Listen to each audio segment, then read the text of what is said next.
Leksjon 1. Etisk investering i et turbulent marked. Følger du noen etiske investeringsstrategier? Ja, jeg anvender et etisk investeringsrammeverk. Hva motiverer din etiske tilnærming? Jeg søker samsvar mellom verdier og kapital. Bruker du ekskluderingsskjermer? Jeg ekskluderer bransjer som bryter med kjerneprinsipper. Hvilke bransjer utelukker dere vanligvis? Tobakk, våpen og fossilt brensel er vanlige unntak. Begrenser eksklusjoner investeringsuniverset ditt for mye?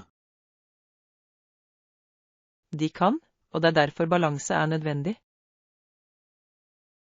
Foretrekker du positiv screening i stedet? Jeg kombinerer ofte ekskluderinger med positiv screening. Hva innebærer positiv screening? Den velger selskaper med sterke miljøpraksiser. Tar du også hensyn til sosiale kriterier? Sosiale faktorer som arbeidsstandarder har stor betydning. Inkluderer du styring i analysen din? Eierstyring og selskapsledelse er sentralt i mine beslutninger. Hvordan måler du kvaliteten på styringen? Jeg gjennomgår styrets uavhengighet og åpenhet om lederlønninger. Investerer du i ESG-merkede fond? Jeg investerer i selektive ESG-fond etter nøye vurdering. Hvordan vurderer man troverdigheten til ESG-fond?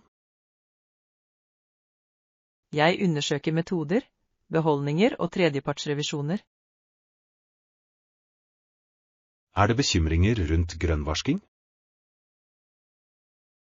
Ja, grønnvasking er en betydelig og økende bekymring.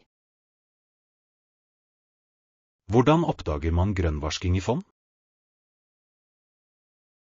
Jeg sammenligner oppgitte mål med faktiske porteføljeeksponeringer. Bruker du effektinvestering for direkte endring? Jeg allokerer deler av porteføljen min til investeringer med positiv innvirkning. Hva definerer en effektinvestering for deg? Tydelige sosiale resultater og målbare målinger definerer effekt. Forventer du markedsavkastning fra investeringer med effekt? Jeg forventer konkurransedyktig avkastning i mange tilfeller, og aksepterer avveininger noen ganger. Hvordan måler du sosiale eller miljømessige resultater? Jeg bruker nøkkelindikatorer for ytelse og uavhengige vurderinger. Driver du med aksjonæraktivisme? Jeg engasjerer meg når forvaltning kan påvirke bedriftens atferd. Hvilke former tar engasjement? Fullmaktstemming, dialog med ledelsen og innlevering av vedtak. Tror du aktivisme endrer selskapets retningslinjer? Det kan det, spesielt når det støttes av vedvarende investorkoalisjoner. Foretrekker du avhending som strategi? Avhending kan signalisere misbilligelse, men har blandede praktiske effekter. Når er det passende med avhending? Det er passende når engasjement mislykkes og moralsk holdning er avgjørende. Balanserer du etiske mål med tillitsplikt? Etiske investeringer bør respektere forvaltningsansvar. Hvordan håndterer du konflikter mellom etikk og avkastning? Jeg veier langsiktige risikoer og de systemiske kostnadene ved uetisk eksponering.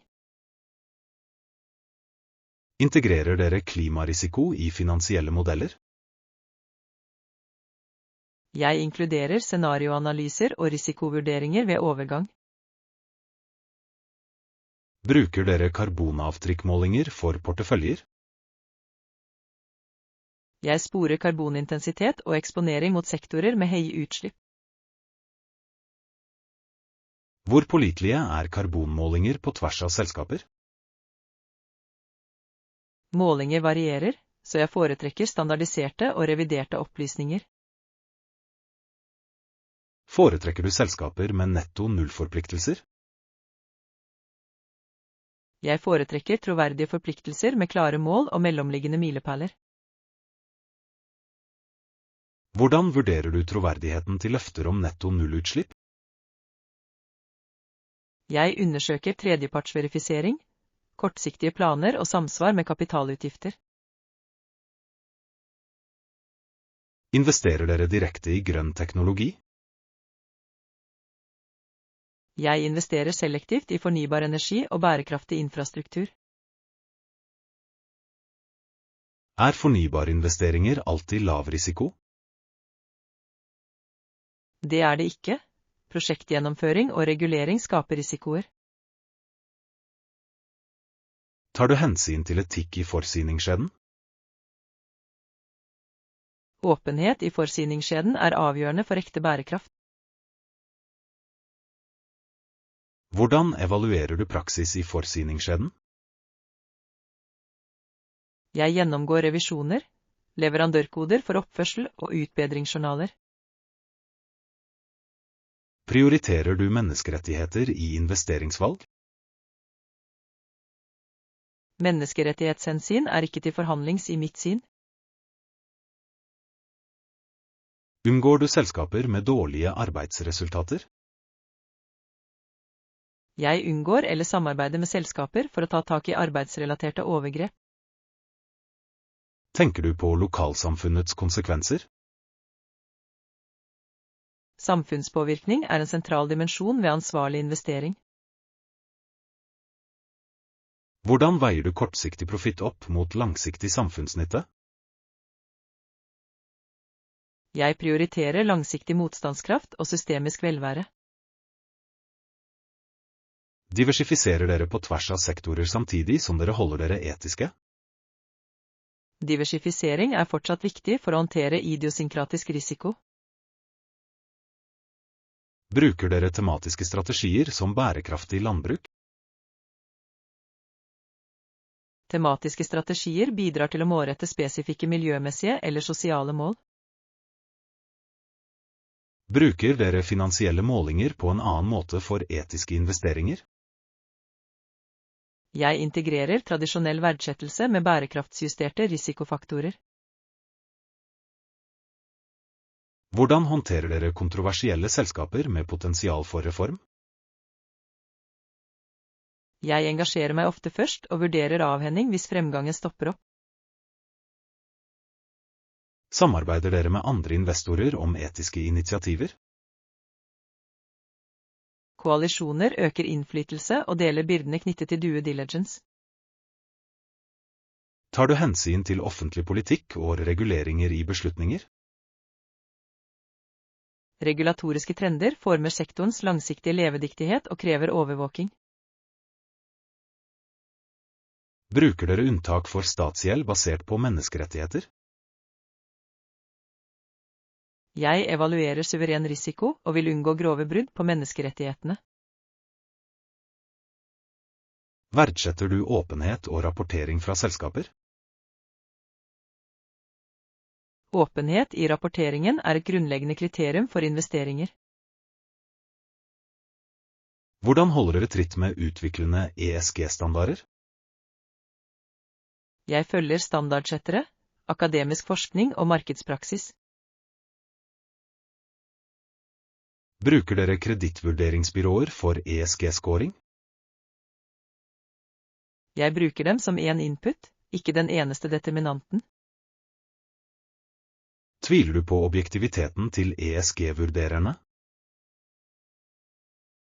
Vurderingsmetodene er forskjellige, så gransking er nødvendig. Hvordan sørger du for at porteføljen din forblir balansert over tid? Jeg gjennomfører periodiske evalueringer og rebalanserer i henhold til oppdaterte kriterier. Tilbyr du etiske investeringsråd til andre? Jeg deler prinsipper, oppfordrer til aktsomhet snarere enn forskrivende råd. Tar du hensyn til de samfunnsmessige kostnadene ved kapital i modellene dine? Jeg innlemmer eksternaliteter der kvantifisering er mulig. Finnes det kontroversielle aspekter ved etisk investering? Ja, debatter spenner fra effektivitet til elitisme og utilsiktede konsekvenser. Hvordan reagerer du på kritikere som kaller etisk investering performativ? Jeg peker på målbare resultater, anbefaler kontinuerlig forbedring. Tror du etiske investeringer kan drive systemiske endringer? Det kan det, spesielt når det kombineres med politiske og forbrukermessige endringer. Opprettholder dere fleksibilitet til å oppdatere etiske kriterier? Kriteriene mine utvikler seg med bevis, normer og innspill fra interessenter. Investerer du i fremvoksende markeder med andre etiske normer? Jeg investerer forsiktig og vektlegger lokale standarder og engasjement. Hvordan måler du suksess for etiske investeringer? Suksess kombinerer økonomisk avkastning og verifisert sosial eller miljømessig påvirkning. Rapporterer du effektutfall til kolleger eller klienter? Jeg tilbyr transparente effektrapporter og dokumenterte målinger. Bruker dere teknologi til å spore og verifisere effekt? Blokkjede og satellittdata kan forbedre verifisering i noen sammenhenger. Vurderer du filantropisk kapital ved siden av investering? Filantropi utfyller investeringer ved å finansiere ikke-kommersielle løsninger. Tror du på å stemme med kapital som en moralsk handling? Ja, kapitalallokering signaliserer preferanser og kan stimulere til endring. Vil du fortsette å forbedre din etiske investeringsstrategi? Det vil jeg, fordi både etikk og markeder utvikler seg. Jeg vil gjennomgå min egen portefølje og begynne å anvende disse etiske kriteriene. Leksjon 2. Skjermer og tilstedeværelse, balanse mellom digitalt liv og familietid. Hvordan balanserer du skjermtid med familietid? Jeg setter tydelige grenser for bruk av enheter. Hvilke grenser setter du opp hjemme? Vi har enhetsfrie soner og tider hver dag. Hvilke rom i hjemmet ditt er uten enheter? Spisestuen og soverommene er skjermfrie områder. Setter dere tidsbegrensninger for sosiale medier og strømming? Jeg setter daglige grenser og håndhever dem med apper når det er nødvendig. Hvordan introduserer man disse grensene for barn? Jeg forklarer årsakene rolig og viser samme oppførsel. Forhandler dere unntak for arbeid eller nødsituasjoner? Vi tillater unntak med forhåndsvarsel og gjensidig respekt. Hvordan håndterer du arbeid som krever skjermtid på kvelden? Jeg planlegger fokuserte arbeidsblokker og beskytter familietimer. Bruker du teknologi for å håndheve familierutiner? Jeg bruker delte kalendere og skånsomme tidtakere for overganger. Hvordan gjenvinner du oppmerksomheten under familiemåltider? Vi legger telefoner i en felles kurv før vi spiser. Bruker du telefonfrie ritualer for å knytte bånd? Vi leser høyt, deler høydepunkter og stiller reflekterende spørsmål. Hvordan håndterer du barn som motsetter seg regler for skjermtid? Jeg tilbyr alternativer og setter konsistente konsekvenser. Hvilke alternativer til skjermer foreslår du? Utelek, brettspill og kreative prosjekter. Planlegger dere teknologifrie familiedager noen ganger? Vi planlegger minst én teknologifri helg i måneden. Hvordan håndterer du underholdningskompromisser med tenåringer? Jeg involverer dem i regelverksutformingen og setter gjensidige forventninger. Forbedrer forhandlinger overholdelsen av regler? Det fremmer eierskap og reduserer skjult bruk. Hvordan sikrer du kvalitet fremfor kvantitet på skjermtid? Jeg oppfordrer til pedagogisk og kreativt innhold fremfor passiv rulling. Ser du digitalt innhold sammen med barn? Samvisning gir mulighet for diskusjon og kritisk tenkning om media. Hvordan håndterer du lokke av enheter ved sengetid? Vi håndhever et digitalt portforbud og bruker nattmodusfunksjoner. Bruker du blålysfiltre for å beskytte søvnen? Ja, og vi demper skjermene i timene før vi sovner. Hvordan modeller du selv sunne skjermvaner? Jeg begrenser min egen bruk og prioriterer tilstedeværelse i familieøyeblikk. Planlegger dere fritid 1-1 med hvert barn på enheten? Jeg planlegger ukentlige individuelle aktiviteter uten enheter. Hvordan håndterer du hastemeldinger når du er sammen med familien? Jeg demper unødvendige varsler og sjekker hastemeldinger diskret. Kommuniserer du tilgjengelighet til kolleger for å beskytte familietiden? Jeg setter forventninger og bruker autosvar når det er nødvendig. Hvordan håndterer du skyldfølelse over uunngåelig skjermbruk? Jeg omformulerer det til målrettet arbeid og kompenserer med fokusert familietilstedeværelse. Bruker du teknologi for å styrke familietilknytningen? Vi bruker videosamtaler med fjerne slektninger og delte fotoalbum. Hvordan vurderer du apper for familieegnethet? Jeg gjennomgår innhold, personverninnstillinger og alderstilpasning nøye. Lærer dere barn digital kompetanse og kritisk forbruk? Jeg lærer dem å stille spørsmål ved kilder og tenke før de deler. Hvordan beskytter du barn mot skade på nettet? Jeg aktiverer foreldrekontroll, opprettholder åpen dialog om risikoer. Diskuterer du skjermtidsbegrensninger med partneren din regelmessig?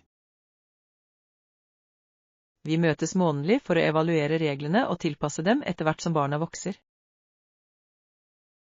Hvordan justerer du grenser når skolens krav øker? Vi tillater fleksibilitet for studier samtidig så vi opprettholder kjernefamilieritualer.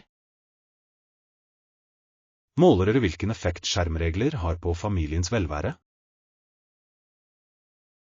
Jeg observerer humør, søvn og relasjonskvalitet som viktige indikatorer. Hvordan reagerer du hvis skjermer skaper konflikt hjemme? Jeg mekler rolig og gjenoppretter felles avtaler raskt. Involverer dere barn i å skape konsekvenser for skjermtid? Engasjement lærer ansvar og rettferdighet. Hvordan hindrer du at skjermer erstatter tiden utendørs? Jeg planlegger daglige utendørsaktiviteter og familieturer. Bruker du belønninger for å oppmuntre til enhetsfri atferd? Små belønninger og ros forsterker positive vaner. Hvordan beskytter du partneren din mot digitale distraksjoner under samtaler? Vi er enige om signaler for å sette enheter på pause og fokusere på nytt. Lager du teknologiske ritualer for spesielle anledninger? Vi bevarer viktige feiringer som arrangementer uten skjermvisning. Hvordan balanserer du personlig fritid på skjermen med familieforpliktelser? Jeg setter av personlig skjermtid når familiens behov er dekket. Er du et forbilde for å be om unnskyldning og gjøre opp for deg når du gjør en feil? Jeg beklager og viser fornyet engasjement for familiens tilstedeværelse.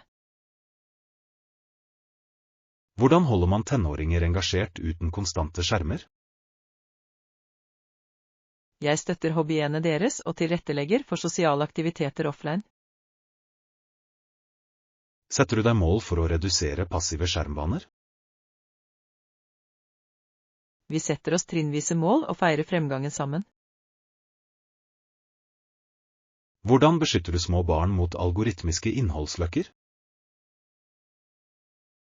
Jeg foretrekker kuratert innhold og begrensede innstillinger for autoavspilling. Dyrker du ikke-digitale familietradisjoner? Tradisjoner som søndagsmåltider og historiefortelling knytter oss mye sammen. Hvordan forhandler du skjermtid med besøkende gjester? Vi setter forventninger på en vennlig måte og foreslår inkluderende aktiviteter. Vurderer du troverdigheten til digitale verktøy som hevdes å forbedre familielivet? Jeg undersøker anmeldelser og personvernpraksis før jeg tar i bruk nye apper. Hvordan motstår du sosialt press om å dokumentere alle familieøyeblikk på nett? Jeg verdsetter private minner og velger bevisst hva jeg vil dele. Diskuterer dere digitale fotavtrykk og samtykke med eldre barn? Vi vektlegger personvern, respekt og langsiktige konsekvenser. Hvordan bevarer du tålmodigheten når teknologi provoserer frem konflikt? Jeg holder meg rolig, lytter og tar tak i atferden i stedet for å reagere på enheten. Oppfordrer du familiemedlemmer til å sette seg personlige digitale mål? Personlige mål skaper sunn motivasjon og selvregulering. Hvordan integrerer du mindful pauser i daglige rutiner?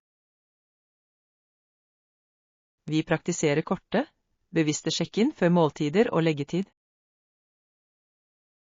Evaluerer du skjermregler på nytt ved store livsendringer? Vi gjennomgår reglene igjen ved flytting, nye jobber og overganger til skole. Hvordan fremmer man empati i digitale uenigheter mellom søsken? Jeg tilrettelegger samtaler som fokuserer på følelser og løsninger. Bruker dere skjermer til familielæring og kreativt samarbeid? Vi lager spillelister, familiefilmer og samarbeidsprosjekter på nett sammen. Hvordan måler du suksess med å balansere skjermer og familietid? Suksess viser seg i sterkere relasjoner og forbedret velvære. Hvilke kontroversielle avveininger har du møtt i denne balansen? Spenning oppstår når karrierekrav krever skjermtimer som reduserer familietiden. Hvordan prioriterer du når forpliktelser kommer i konflikt med familieritualer? Jeg kommuniserer åpent og forhandler om kompromisser som respekterer begges behov. Hvilken siste regel vil du anbefale til familier nå? Beskytt viktige familieøyeblikk bevisst og bruk skjermer med et klart formål. Jeg skal starte en familieavtale i kveld og selv vise hvordan jeg bruker fastholdelsesmekanismer. Leksjon 3. Debatten om uunnværlige kjøkkendingser. Hvilken matlagingsdings har du funnet uunnværlig? Jeg anser en blender av høy kvalitet som uunnværlig. Hvorfor får blenderen den statusen? Den lager raskt glatte pureer, sauser og supper. Bruker du den til mer enn bare drikke? Jeg bruker den til nøttesmør, deigstartere og dressinger. Sparer det tid på matlagingen? Det reduserer hakking og manuell emulgeringstid. Tror du det erstatter andre verktøy på kjøkkenet? Det utfyller snarere enn erstatte andre verktøy fullstendig. Er det kontroversielle aspekter ved å eie en kraftig blender?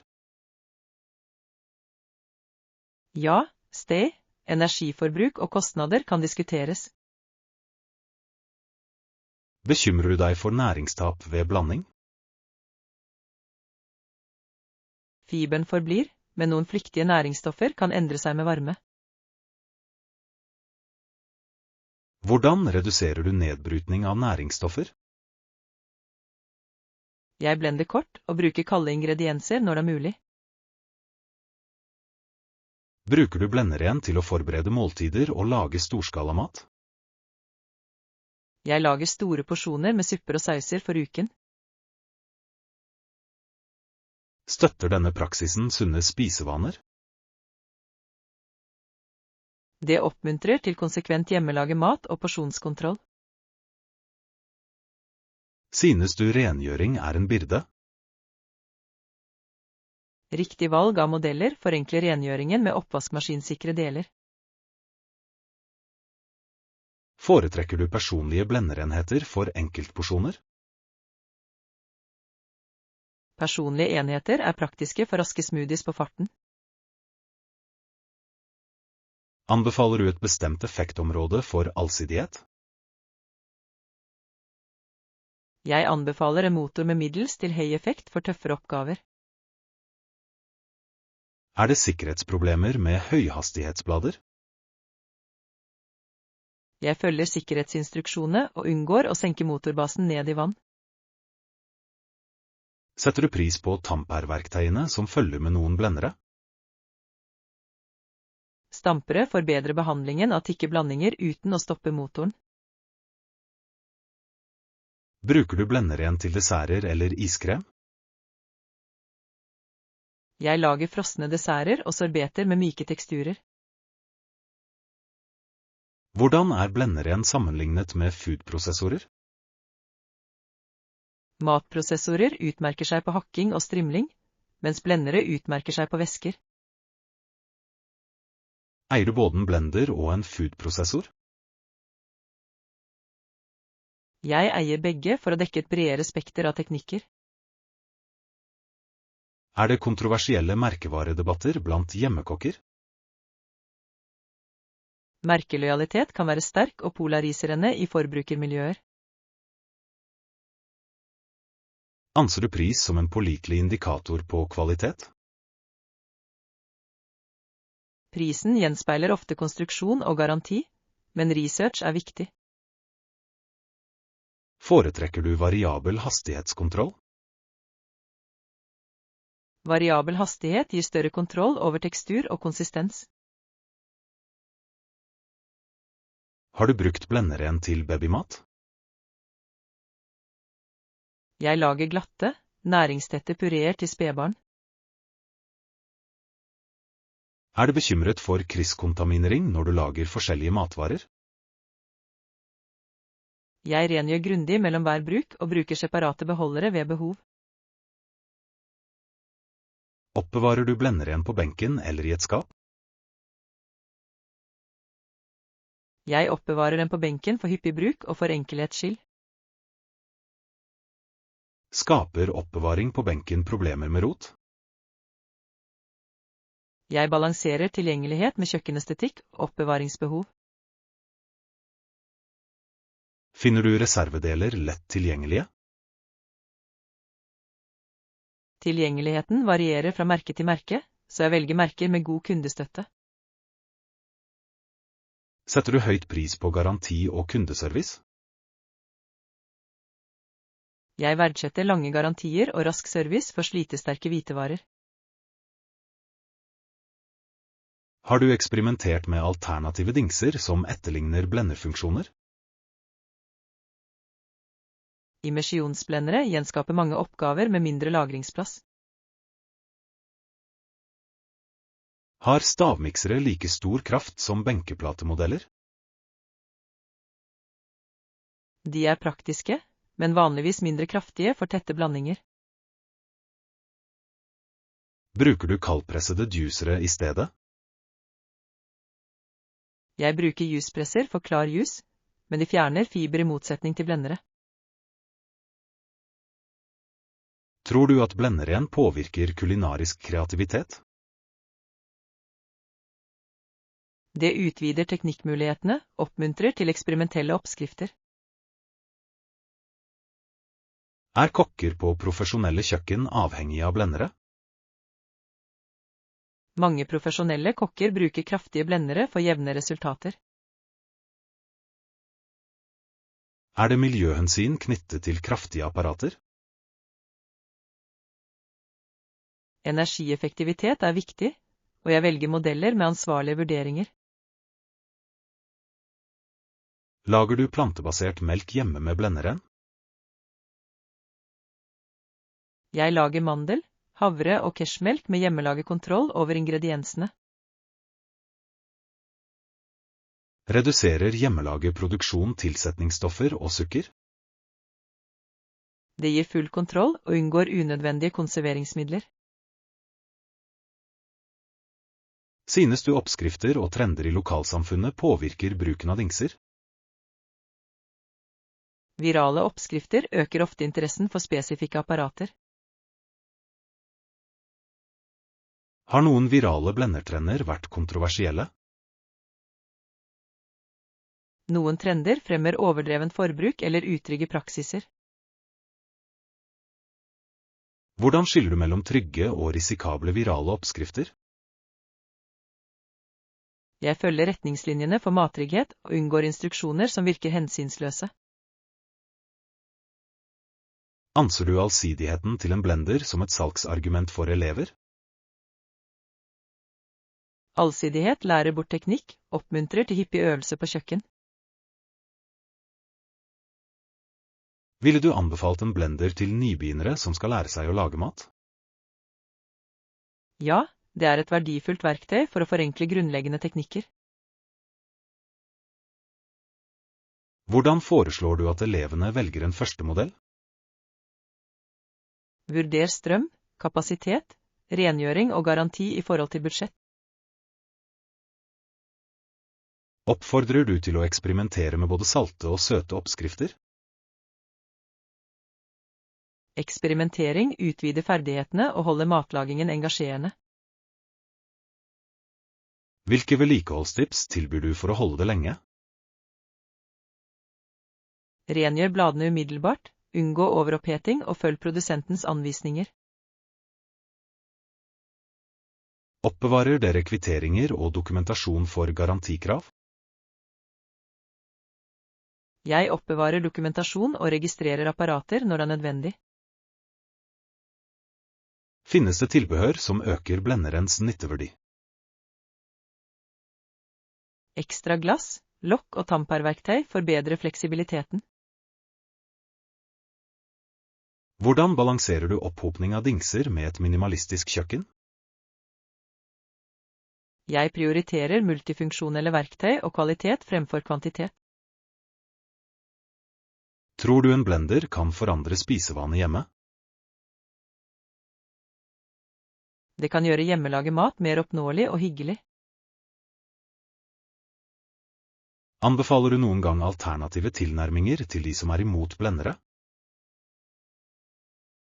Jeg foreslår manuelle teknikker og andre apparater basert på individuelle verdier. Hvilket siste argument ville du gitt for at blenderen er uunnværlig? Dens evne til å spare tid, forbedre ernæring og inspirere til kreativitet gjør den viktig for mange. Jeg vil vurdere en blender av høy kvalitet for både praktisk matlaging og kulinarisk utforskning.